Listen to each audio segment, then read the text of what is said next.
Estás escuchando A la Guerra con una Cuchara, el podcast de Beatriz Robles y Laura Caorsi. Aquí hablamos sobre alimentación y nutrición con una mirada independiente y transversal desde el periodismo, la sociología y la ciencia.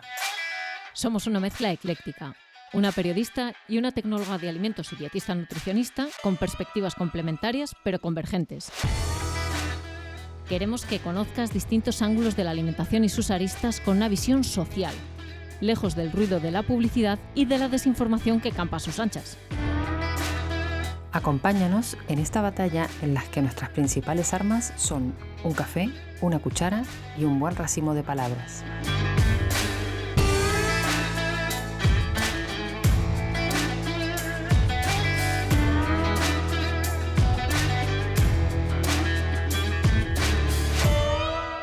Beatriz Robles. ¿Qué tal, Caorsi, Laura? Que se acercan las fiestas. Pues sí, la verdad es que sí. Hoy tenemos, un encuentro bonito, ¿no? Hoy tenemos un episodio cálido, bonito, agradable. Muy emotivo, hablamos de cenitas, de comidas de Navidad, de menús especiales, de ilusión, ilusión a veces. Ilusión a veces. Y de platos que nos recuerdan otros tiempos. Eso es, ¿no? Platos que recuerdan otros tiempos y otras mesas y otras presencias también, ¿no? Hoy vamos a hablar de la comida más allá de la nutrición, ¿no? Vamos a hablar del hedonismo y de las emociones que se generan en torno a la comida. Exactamente, porque la comida, sin lugar a dudas, es un vínculo con emociones, con tiempos pasados.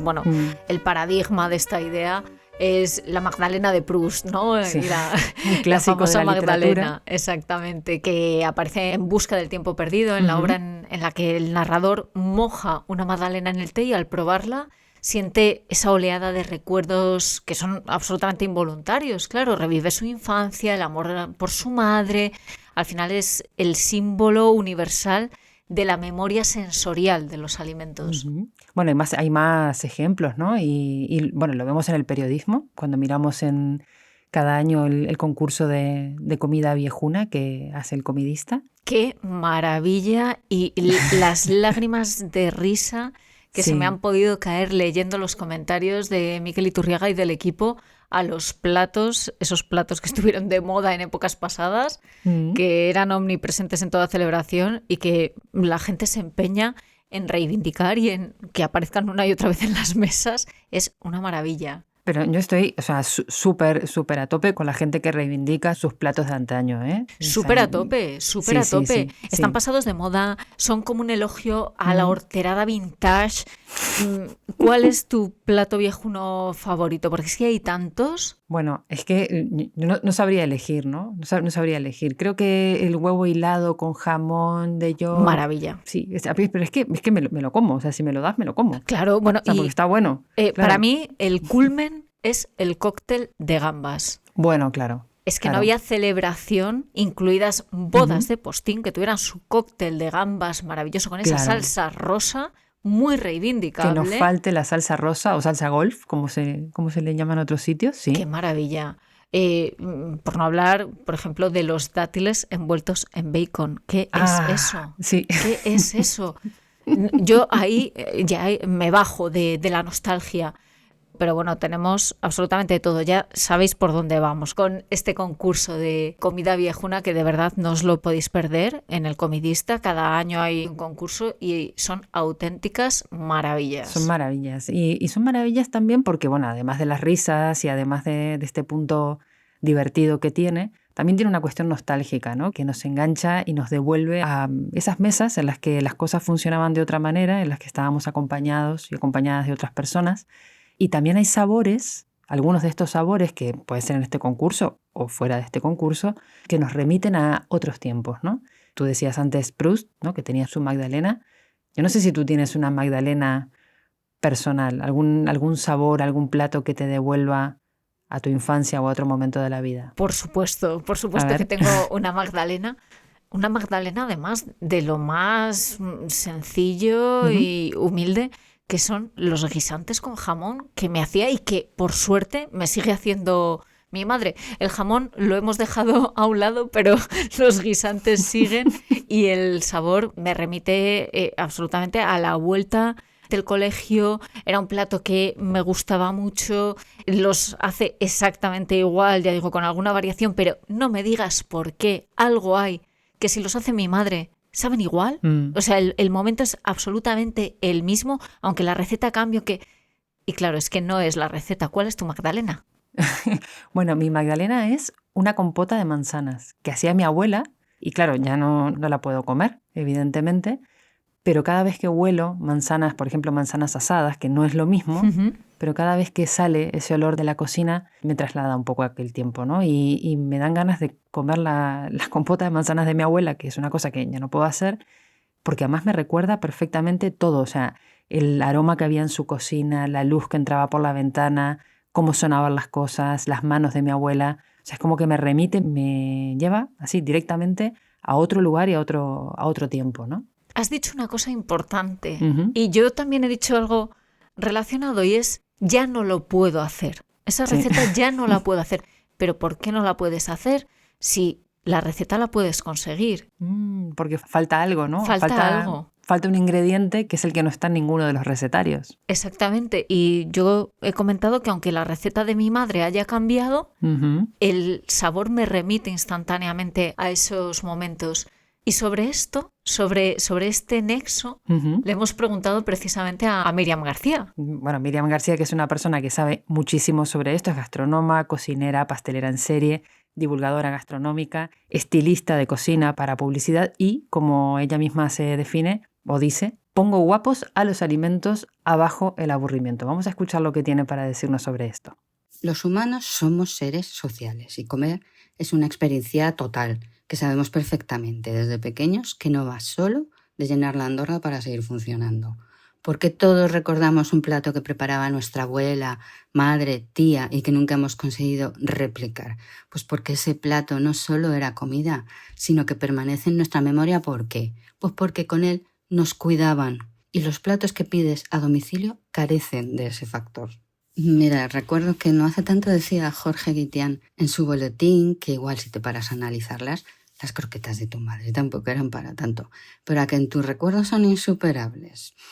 Pues siendo unas chicas tan informadísimas como sois, seguro que conocéis un libro que se llama Gastrofísica de Charles Spence, que es un psicólogo de Oxford que estuvo colaborando con Heston Blumenthal, el chef británico. Y en ese libro, entre otras muchas cosas, hablan de la inmensa variedad de sensaciones que componen una experiencia gastronómica. Desde el menaje que usas a la música ambiente, pasando por otras 1000 percepciones. Bueno, pues yo os digo que todo ese rato que pasas en tu casa, en pijama, oliendo desde otra habitación lo que se está cocinando para la cena, es una vivencia irrepetible y que nos podemos estar perdiendo. Bueno, qué decir, ¿no? Gracias, Miriam. Qué maravilla es que nos has transportado y nos has dado respuesta a por qué no somos capaces de hacer esos guisantes o de hacer esa compota de manzana como lo hacía nuestra madre, nuestra abuela. Tal cual, es que es así. Y esto es algo, esta nostalgia bien, vamos a decir nostalgia bien, es algo que la industria aprovecha y que explota. Es una beta que ha encontrado y que no piensa parar. Y lo vemos en las etiquetas. Tú lo has analizado muchísimo, Laura. Bueno, es que claro, la industria, ¿qué no aprovecha la industria, no? Bueno, también aprovecha la nostalgia y este deseo de volver a recuperar sabores de antaño. Y lo encontramos en los envases esto, ¿no? Cuando vemos la receta de la abuela, cuando vemos el sabor original, receta tradicional, de pueblo, ¿no? De pueblo, comida casera. Bueno, el número de apelativos o de adjetivos es infinito, tan largo como quiera la industria y como tengan los del departamento de marketing, que para esto suelen tener bastante imaginación. Es además algo que entronca con ese afán de hacerse cargo de nuestra cocina. Sí, que es algo que lo estuvimos comentando en el último episodio de la temporada anterior, ¿no? En Tu cocina, territorio en disputa. Y bueno, y que se nota clarísimamente con este tipo de estrategias, ¿no? Que por cierto, Miriam también tiene algo que decir al respecto. En primer lugar, soy gran defensora de cocinar en casa. Es verdad que lo tengo fácil para organizarme, porque la mayor parte de mi tiempo trabajo desde casa. En ese sentido, soy una privilegiada. Pero es que cocinar tu propia comida es salud y es economía. Para mí la principal consecuencia de que se cocine menos en las casas es precisamente que dejamos en manos de grandes empresas que, como vosotras bien sabéis, no tienen por qué tener nuestro bien como objetivo primordial, no solo los ingredientes y la elaboración, sino el qué comemos en cada momento, que parece que últimamente está marcado por necesidades del mercado, para mí disfrazadas de modas. Y no quiero dejar pasar la ocasión de mencionar que este tema de no cocinar en casa tiene hoy día una derivada muy espinosa, en el sentido de que todos acabamos nombrando a las mujeres que cocinaban para nosotros, que era lo que ocurría mayoritariamente hasta hace nada en términos históricos, pero que ahora no están en casa. Y esta es la ocasión perfecta para que muchos echen la culpa de ello al absurdo interés que tenemos ahora las mujeres por tener una independencia económica. Es que mira que tenemos manías, ¿eh? Es indiscutible, y con la comida sorprendemos, presumimos. La comida sirve incluso para mostrar poderío. Bueno, ¿cuántos desayunos informativos has sido tú? A ver. Pues me ha tocado ir a alguno, no te creas, ahí en mi otra vida. Y para los que estéis fuera de las grandes capitales de provincia, bueno, los desayunos informativos son unos encuentros con mucha ceremonia en hoteles de lujo que organizan grandes marcas, empresas sí, de comunicación generalmente, con otros patrocinios, y a los que se va a escuchar pues al político de turno generalmente y a escuchar el argumentario de turno. O sea, ahí por supuesto es una especie de agasaje de baño, no sé cómo explicarlo. Bueno, es que es esto, ¿no? O sea, un desayuno informativo es cuando se va a presentar algo, lo que sea, ¿no? Puede ser un producto, puede ser una campaña política, puede ser una acción de comunicación, la que sea. Pero siempre a favor. O sea, no es un desayuno, no es una rueda de prensa en la que se puedan preguntar cosas incómodas, sino que, bueno, es tiene un algo baño, un de bañito, meeting, ¿no? un dar cera encontrarse con pulicera. otros, sí, algo así, más casual. Pero bueno, la cuestión es que ahí siempre abunda bastante la comida, cierto tipo de comida que normalmente o está rica, o es cara, o es especial, o es distinta, que se utiliza muchas veces para presumir, claro, ¿no? Comida que, por cierto, muchas veces no se come. No, no se Está come. todo el mundo tan ocupado en hablar, en escuchar o mantener las formas. En hacer networking con tus compañeros de mesa que a lo mejor pues eso son otros políticos con los que hace tiempo que no ves o con los que tienes intereses comunes o empresarios con los que quieres hablar. Así que realmente comer se come poco, la mesa es estupenda, la comida es absolutamente maravillosa, pero el objetivo no es comer, el objetivo es demostrar cosas. Bueno, sobre esto de demostrar cosas y sobre todo de esto de entregarse al placer de la comida, yo creo que si tenemos que pensar en banquetes, ¿no? Casi todos pensamos, bien o mal, pensamos en Roma, ¿no? En la Roma de la antigüedad, ¿no? Que en estos banquetes, estos bacanales, locos. sí, esta cosa de los excesos, bueno, es verdad que se comía muy bien, sobre todo las clases más pudientes, pero hay una cosa muy interesante que cuenta Cristino Álvarez en el libro El arte de comer en Roma, y es que, claro, en la época que va del siglo I a.C. al 3 de nuestra era, más o menos, si bien la cocina romana conoció como unos niveles muy altos de refinamiento o de sofisticación, es verdad que faltaban alimentos que hoy en día para nosotros son muy comunes, ¿no? Y son casi básicos, ¿no? Porque no había todavía ninguno de los alimentos que vinieron muchísimo después de América, ¿no? Por ejemplo, las patatas, el tomate. Faltaban otros alimentos que habían introducido. Y que ahora son como muy básicos y muy cotidianos. Los pimientos, el maíz, el cacao incluso. Exactamente, ¿no? Y faltaban otros alimentos que habían introducido los árabes, ¿no? Que eso fue también posterior, ¿no? Entonces, bueno, era una cocina donde no había cítricos, por ejemplo, ¿no? Que se nos hace muy difícil imaginar una cocina en la que no tengamos unas naranjas, ¿no? No puedo imaginarme, no sé, un ceviche sin su marinado. Pues esto no estaba, pero sí es verdad que les gustaba comer y les gustaba comer bien y que, bueno, el deseo también mueve el mundo y el placer mueve el mundo y mueve a la gente. Entonces no dudaron en ir a buscar sus ingredientes a los confines de su territorio, ¿no? Y hay una cosa muy interesante que se cuenta en este libro y es que, claro, los romanos fueron capaces de transportar, por ejemplo, ostras vivas desde la Bretaña francesa hasta Roma. Con el esfuerzo y los recursos que eso supone en aquel momento. En aquel momento, o sea que si a día de hoy es complicado hacer ciertas cosas, bueno, ¿cómo no sería en aquel momento, ¿no? Hace más de 2000 años.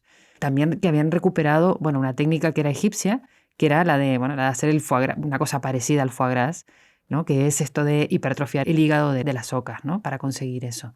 Entonces, sí que se procuraban unos alimentos que tenían una faceta que iba más allá del mero hecho de alimentar, ¿no? De comer y de nutrir, sino que tenían una faceta mucho más hedónica y mucho más vinculada al placer, al disfrute. Y este esfuerzo que comentas en trasladar a alimentos solo por ese momento efímero de placer, porque realmente es un momento efímero, a mí me recuerda muchísimo a una película, al Festín de Babette, una película que es ya del año 87, de 1987, una película danesa dirigida por Gabriel Axel y basada en una novela de Karen Blixen.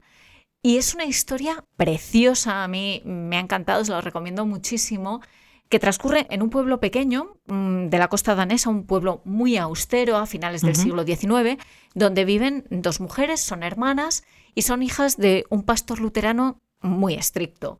El pastor muere y tras su muerte, pues sus hijas son como el nexo de esa comunidad muy religiosa, sobria, asceta.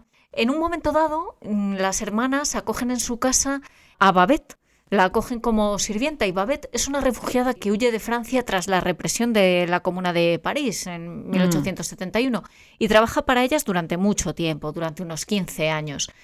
Y en un momento concreto, a ella, a Babette, le toca la lotería y lo quiere celebrar. Entonces plantea cómo se celebra algo así, pues con un banquete francés, un banquete de donde ella es originaria, pero además con ingredientes exóticos, muy refinados, traídos directamente de Francia. Hablamos, que me recuerda un poco por eso a lo que comentabas de Roma, de codornices, una tortuga viva, ostras, vinos franceses. ¿Qué pasa? Bueno. Que claro, los vecinos son una comunidad, hablamos de una comunidad luterana muy asceta, muy alejada de los placeres mundanos. Muy ajena a este tipo de sensorialidad, ¿no? Bueno, por supuesto, absolutamente. De hecho, Babette, durante esos 15 años que ha trabajado con las hermanas, cocinaba para ellas y la cocina que hacía era absolutamente sencilla y humilde. Claro. Entonces los vecinos de esa comunidad son reticentes a asistir al banquete porque consideran que es algo muy frívolo, que es como rendirse a esos placeres corporales. Así que, ¿qué hacen? Bueno, pues como realmente el banquete se plantea como un homenaje al pastor luterano que había fallecido, se celebran el centenario de su nacimiento, pues sí que deciden ir. Al final deciden ir, pero eso sí, no manifestar ningún tipo de placer durante la cena. Se masca la tragedia. Se masca la tragedia porque, claro, no puede ser. No puede ser porque la belleza, el refinamiento de los platos, al final actúa como un elemento que es casi místico, genera una unidad entre ellos que hace que empiecen a resolver rencillas, recuerden afectos, muestran un placer inmenso durante la cena. Y al final, bueno, pues sabemos que Babette, creo que no es un spoiler de una película de hace casi 40 años, Babette revela que era la chef del Café Anglais en París y no puede volver allí ya, a pesar de que han pasado muchos años y podría volver, pero no puede porque el dinero de la lotería se lo ha gastado en esos manjares, en los ingredientes y en el transporte de esos manjares para el banquete, porque el agasajar a esa comunidad que la ha acogido como refugiada, para ella estaba por encima de la posibilidad de volver a su casa. Bueno, es que es una historia maravillosa, ¿no? Porque además en ese agasaje la comunidad cambia, ¿no? Y cambia a través de la comida, cambia a través de la exposición al placer de la comida, ¿no? Que es algo que está, digamos, en las antípodas de una cosa que también nos presenta muchas veces la industria alimentaria, ¿no? Que es el nutricionismo, que de esto también hemos hablado en alguna ocasión, y que es esto de presentar a los alimentos como una cuestión meramente funcional, ¿no? O sea, alimentos que sirven para una determinada función, ¿no? Para adelgazar, para cuidar el colesterol, para, yo qué sé, no sé, para tener más vitaminas, para aumentar la vitalidad, lo que sea, digamos, y que despieza los alimentos y los despoja de toda esta voluptuosidad y de toda esta sensorialidad que tú estabas mencionando recién, ¿no? Sí, hablamos del nutricionismo en el episodio 2 de la primera temporada, un episodio que se llama Promesas de salud en las etiquetas alimentarias. Y el nutricionismo es un concepto que lo define un autor que se llama Skrinis, como una comprensión reduccionista de los nutrientes como indicadores clave de los alimentos. Es decir, tomamos un alimento por su parte y no por el todo. Exacto. Que tiene calcio es bueno, que tiene hierro combatirá el cansancio, que tiene zinc o yodo tendrá unas propiedades u otras.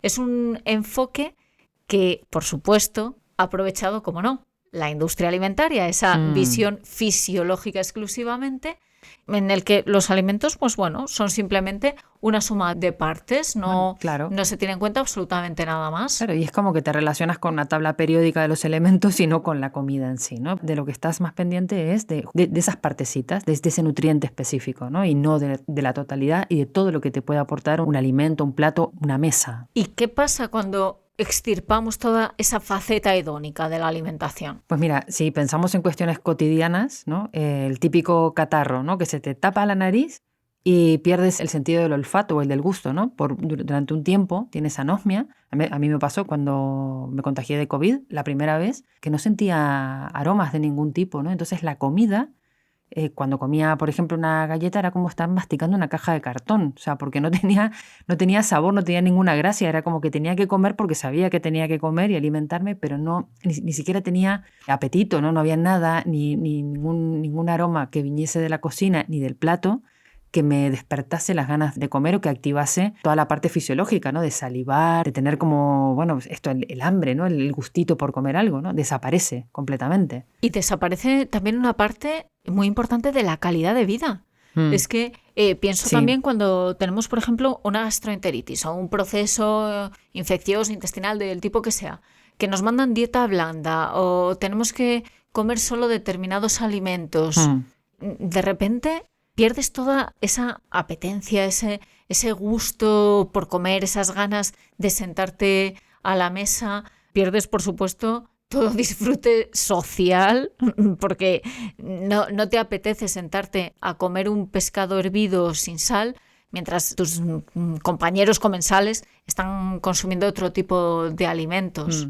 Bueno, es que con esa pérdida de disfrute, y esto es una cosa que la estuvimos conversando antes de empezar a grabar el episodio de hoy, con esa pérdida de disfrute, de esa pérdida del sentido social de la comida, bueno, también se pueden perder otras cosas, ¿no? Como por ejemplo la convivencia y la paz social. Bueno, ¿qué me dices? Que se puede armar una revolución porque no saboreamos los platos. Literalmente, es que literalmente puede pasar eso. Bueno, de hecho ha pasado, encontramos un par de ejemplos que son absolutamente maravillosos. Tú encontraste uno que pasó en el espacio. Sí. Yo encontré otro que pasó en el Amazonas. Entonces, no sé.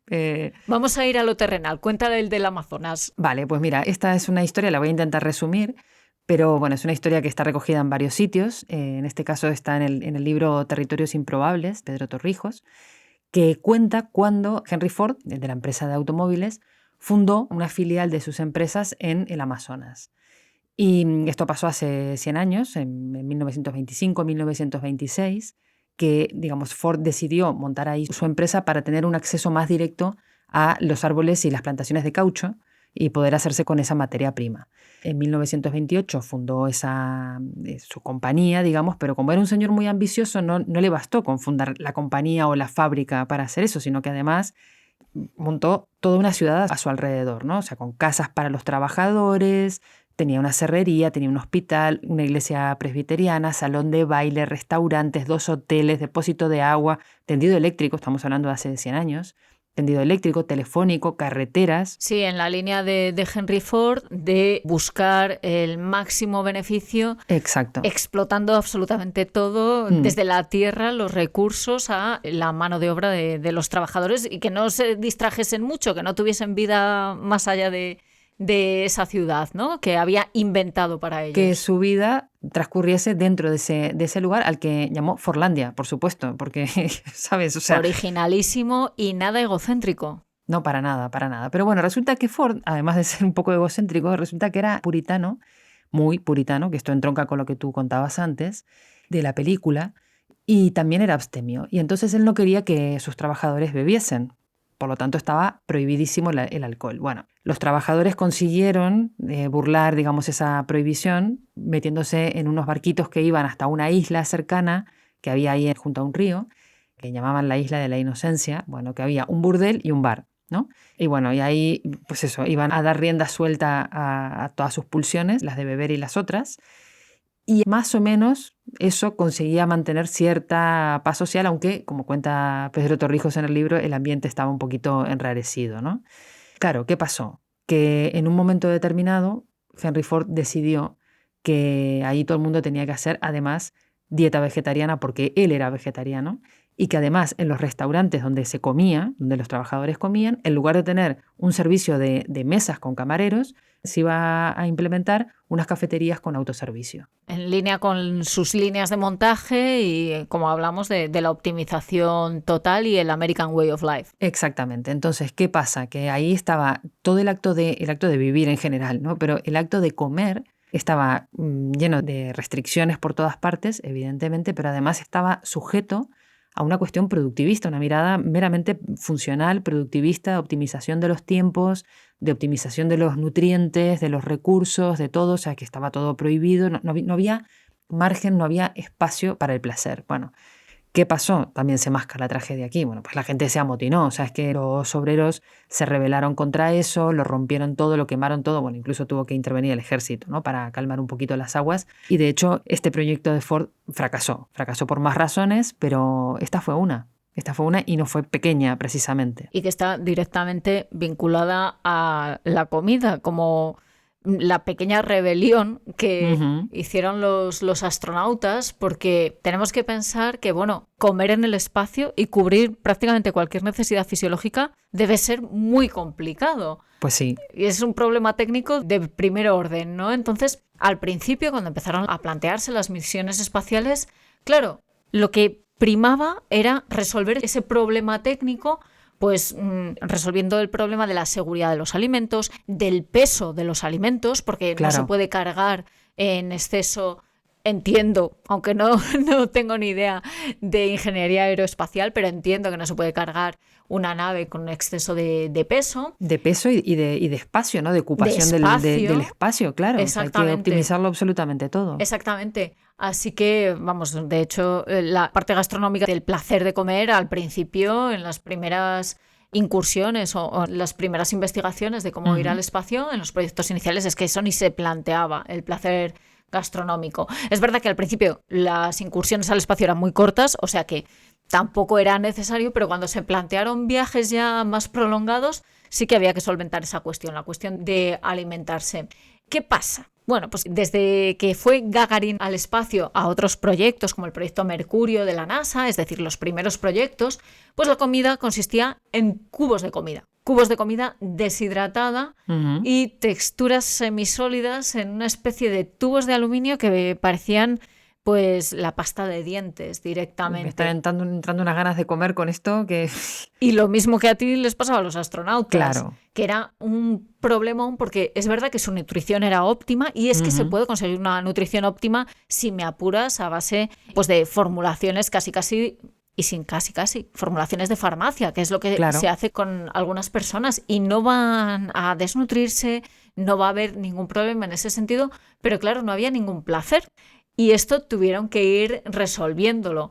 Bueno, como anécdota, el descontento era tal que en 1965 un piloto, vamos a decir su nombre porque le reivindicamos, John Young, coló, no te lo pierdas, en una misión espacial, un sándwich de ternera de contrabando. Es verdad que el viaje era corto, o sea que el riesgo era menor, pero es que llegó a compartirlo con su compañero, con Gus Grissom, en un acto, desde luego, temerario, que la verdad duró solo unos minutos. Le dieron un par de bocados y lo tuvieron que dejar porque, claro, las migas empezaron a flotar por toda la cabina, por el habitáculo, y eso suponía un riesgo. Pero es que a mí me explota la cabeza pensar en astronautas, que pueden ser uno de los trabajos para los que se requiere una mayor preparación y responsabilidad, que se saltan todas las normas, cuelan un sándwich por el placer de comer en el espacio y pensando que esto puede suponer un riesgo, no un riesgo de que te eche el jefe, de que tengas una bronca, no, un riesgo para tu vida, que te quedes flotando en el espacio. Flotando con tu sándwich de ternera, ¿no? Para siempre. Entonces, Bueno, pues es una anécdota que también habla de esta rebeldía, y es verdad que la NASA se lo tomó en serio y posteriormente ya se fueron desarrollando tecnologías que ahora aprovechamos en nuestras cocinas. Sí, es verdad. Tecnologías como la liofilización, que ya permitían llevar alimentos sólidos al espacio, deshidratados, y luego al rehidratarse tenían una textura, un aspecto, un sabor similar, no igual, pero parecido. Más parecido, claro. Que evoca al menos al de la comida que conocemos. Incluso a partir de los años 70 ya contaban con equipos para calentar los alimentos, agua caliente para reconstituir estos alimentos liofilizados, incluso mesas para poder compartir esa comida. O sea que sí que estamos hablando de aspectos importantes, tan importantes que la NASA se lo ha tomado en serio. Bueno, es que son aspectos tan importantes que nos hacen pensar en cuáles son los problemas de las adherencias a las dietas, ¿no? Cuando a veces se ponen dietas que son muy restrictivas o que son muy monótonas o que, digamos, desatienden esta parte del placer, ¿no? Y que nos colocan como en un corsé, cuesta muchísimo seguirlas, cuesta muchísimo tener una adherencia, ¿no? Y continuar con un estilo de un patrón de alimentación, un estilo alimentario, digamos, porque no hay nada o prácticamente nada más que la cuestión racional de decir esto es bueno o esto tiene todos los nutrientes o esto es bueno para mi salud. No hay nada más, aparte de lo racional, que nos una a ese acto de comer, ¿no?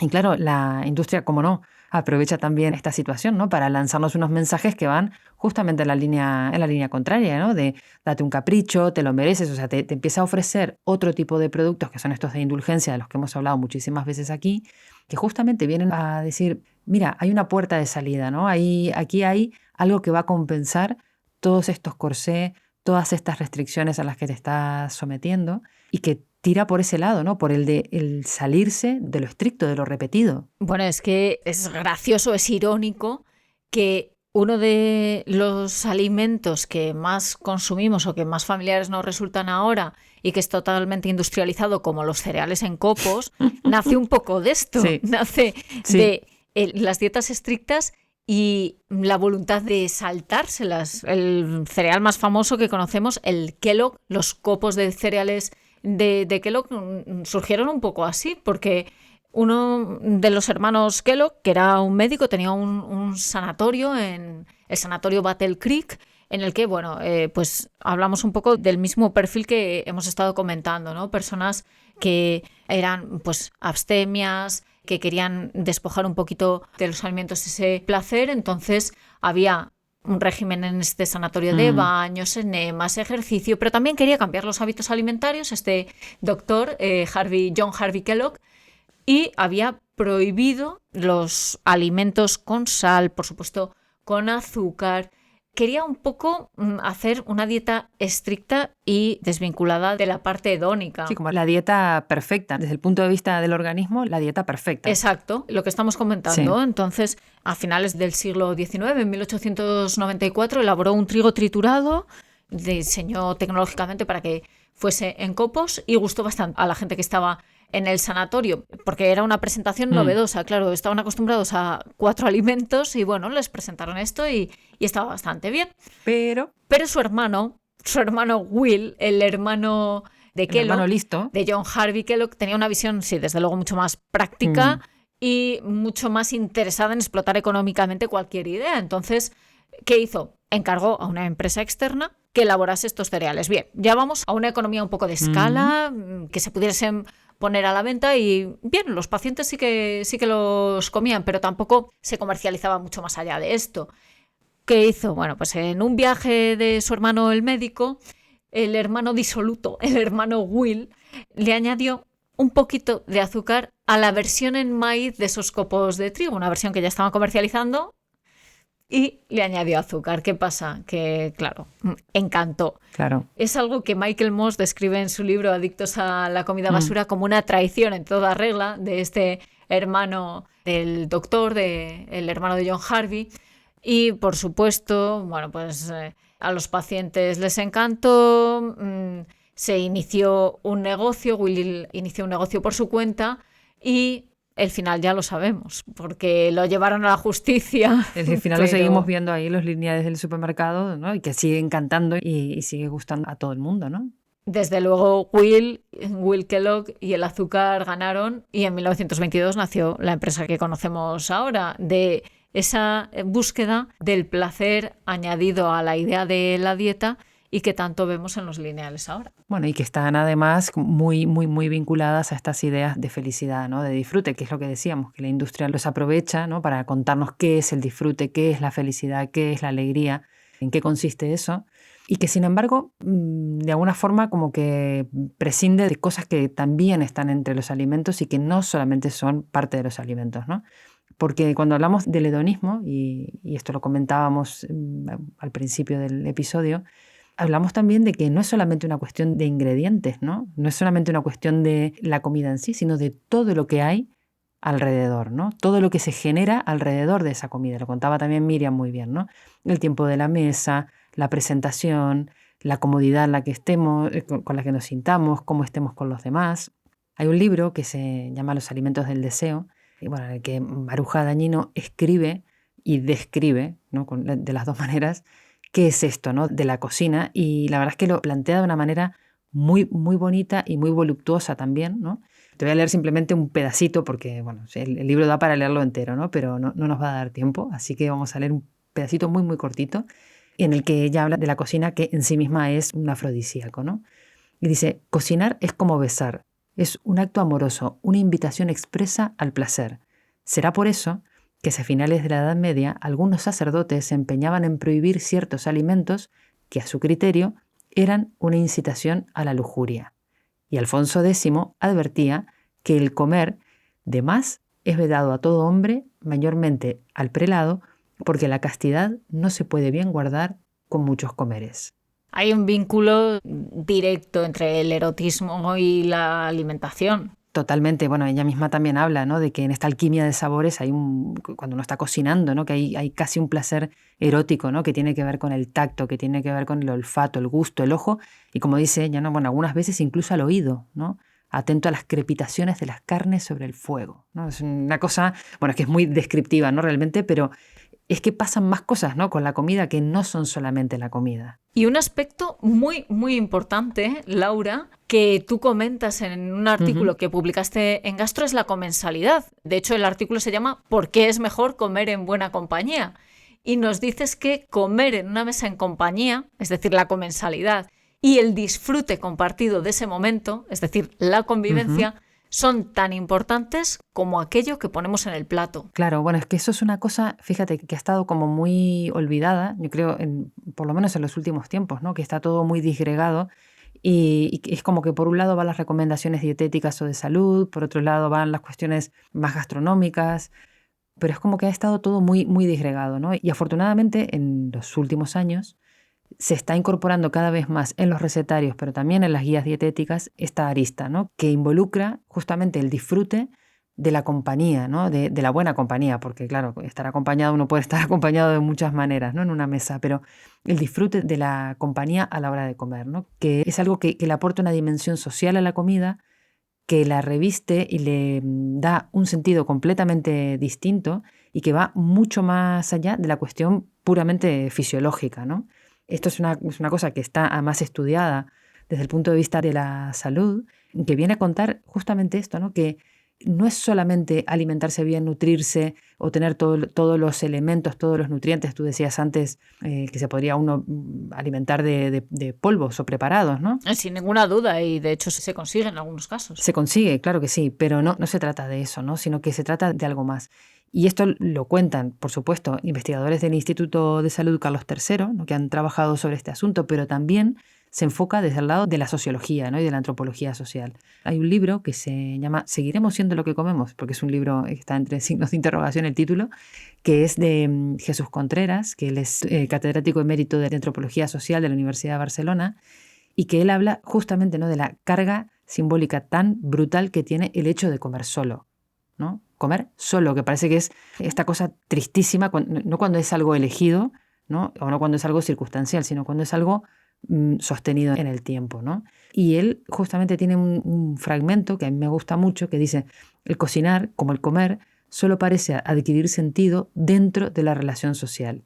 La frialdad de los platos sencillos y la tristeza del sentarse solo a comer para saciar el hambre se contrapone a la calidez y la ilusión de las comidas compartidas. Frente a la ausencia de comensalidad, el comer se desocializa e incluso parece que se deshumaniza. Desde luego, ahora cobra más sentido esa imagen que tenemos, que se refleja en películas, en series, en el mundo audiovisual, de la tristeza de una persona comiendo sola en un restaurante, que Sí. a veces no tiene por qué ser una situación triste, pero que sí que es como un símbolo de que falta algo, de que su vida la interpretamos de una manera determinada, el comer solo para saciar el hambre y en muchos casos pues volver corriendo a la oficina o bueno, pues irse a casa para comer en una bandeja tú solo delante de la tele, son como imágenes muy, muy paradigmáticas. Bueno, o cuando te toca comer sola de tupper delante del ordenador porque tienes que terminar de, no sé, un trabajo o alguna cosa, ¿no? Y ya está, no tienes tiempo de nada más. Bueno, se despoja de todo lo demás, comes porque tienes que comer, pero se queda sin esa parte social, ¿no? Y bueno, y también, por supuesto, hay personas que no pueden, desgraciadamente, disfrutar de la comida, ya no desde un punto de vista social, sino desde un punto de vista organoléptico, ¿no? Desde un punto de vista de las texturas y de los sabores, porque de pronto tienen algún problema fisiológico que les impide comer bien, ¿no? Comer disfrutando de lo que están comiendo. Sí, por ejemplo, las personas que tienen disfagia, que tienen dificultades para tragar, que es una cosa que puede ocurrir asociado a enfermedades neurológicas en muchos casos, por ejemplo, Sí. o degenerativas, o simplemente por un envejecimiento natural o por un accidente, algo sobrevenido. Y estas personas que no pueden tragar, que por lo tanto la comida tiene que estar adaptada, tiene que tener una textura determinada, no puede haber alimentos mezclados con texturas diferentes, Claro. porque hace que se atraganten. Bueno, pues al final estas personas pueden mostrar inapetencia, peor estado anímico, desde luego aislamiento social, porque claro, se evita comer en público porque puedes atragantarte, Claro. porque estás viendo a otros comer otras cosas, tu comida tiene que ser especial. Y ahí se ha visto que es importante no solo mantenerles nutridos, volvemos a lo mismo, porque eso puede hacerse modificando la textura, incluyendo todos los nutrientes, incluso con preparados farmacológicos y demás, pero es que no es solo eso, es importante diseñar platos, presentar platos con texturas adecuadas según la capacidad para tragar que tenga esa persona, pero que a la vez sean atractivos. Y esto es algo, por ejemplo, que ha hecho la Fundación Sí. Alicia, tiene una iniciativa que muestra este esfuerzo, esta sensibilidad, y ha publicado Un recetario. una guía, un recetario, pero atención, un recetario tradicional vasco para personas con disfagia. Sí, sí, que es algo súper específico, porque además la cocina vasca, que goza de, bueno, de muchísimo prestigio y muchos sabores además y muchos matices, bueno, pues esto está adaptado, ¿no? A personas que tienen justamente este problema, ¿no? Y lo que se busca con esta iniciativa es que puedan disfrutar, ¿no? De alimentos de una manera segura, pero alimentos de calidad, alimentos que sean parte de ese disfrute, que tengan este componente, ¿no? Que no les falte esta pata. Es que eso mismo tal cual lo dice Toni Massanés, el director general de la Fundación, en la presentación de la guía, que dice que los alimentos, además de funcionar, por supuesto, como un contenedor de nutrientes, son contenedores de estímulos sensoriales, transportan una importante carga de significados y valores que varían mucho con relación a quién tendrá que comérselos y que actúan como potentes reactivos emocionales. De ahí que hayan hecho un recetario tradicional vasco, ni más ni menos. Bueno, y esto que, sabes que, no sé, yo pienso mucho en qué es lo que pasa en los lineales del súper, ¿no? Y las cosas que se nos transmiten. Muchas veces la industria intenta, ¿no? Como contarnos qué nos ofrece esto, ¿no? Que nos ofrece el placer, que nos ofrece este disfrute, que nos ofrece, digamos, toda esta tridimensionalidad de los alimentos, pero no está ahí, no alcanza, ¿no? Todo esto no cabe en un paquete, por muchos eslóganes que tenga del lado afuera, ¿no? La industria alimentaria ha hecho una apropiación exitosa del concepto de placer, de disfrute, y reivindicamos que nos queremos hacer con ello de nuevo. Sí, pero yo creo que también aquí, y fíjate, también una de las cosas de las que se ha apropiado la industria es de la palabra equilibrio, ¿no? Desde luego, que desde luego. Se usa para todo, o sea, el equilibrio. Como excusa, sí, como excusa Sí. para ser indulgente por un lado, pero ser restrictivo por otro. Exactamente, ¿no? Yo creo que aquí sí que podríamos reivindicar la palabra de equilibrio, pero justamente pensando en lo que significa comer y lo que significa alimentarse, ¿no? Las dos cosas. Y que está bien, ¿no? Tener esta posibilidad, digamos, de por un lado atender al cuidado de la salud, lógicamente, ¿no? Y prestar atención a qué comemos, a qué tipo de alimentos incluimos en nuestra dieta, cómo los preparamos, qué nos ofrece eso desde el punto de vista orgánico, desde el punto de vista de la salud. Pero también tiene que haber un lugar para el cuidado no solamente de la salud, sino del espíritu, ¿no? Del disfrute bien entendido y con toda su complejidad, ¿no? Que incluya a más personas en la mesa, que incluya momentos de encuentro, que incluya el saber apreciar, ¿no? El poder apreciar esos alimentos y desde luego tener tiempo para cocinar, que es fundamental. Lo que hemos visto es que el factor hedónico no es solo el sabor, no es ni siquiera algo que dependa exclusivamente del alimento, sino de toda la carga simbólica que lo acompaña.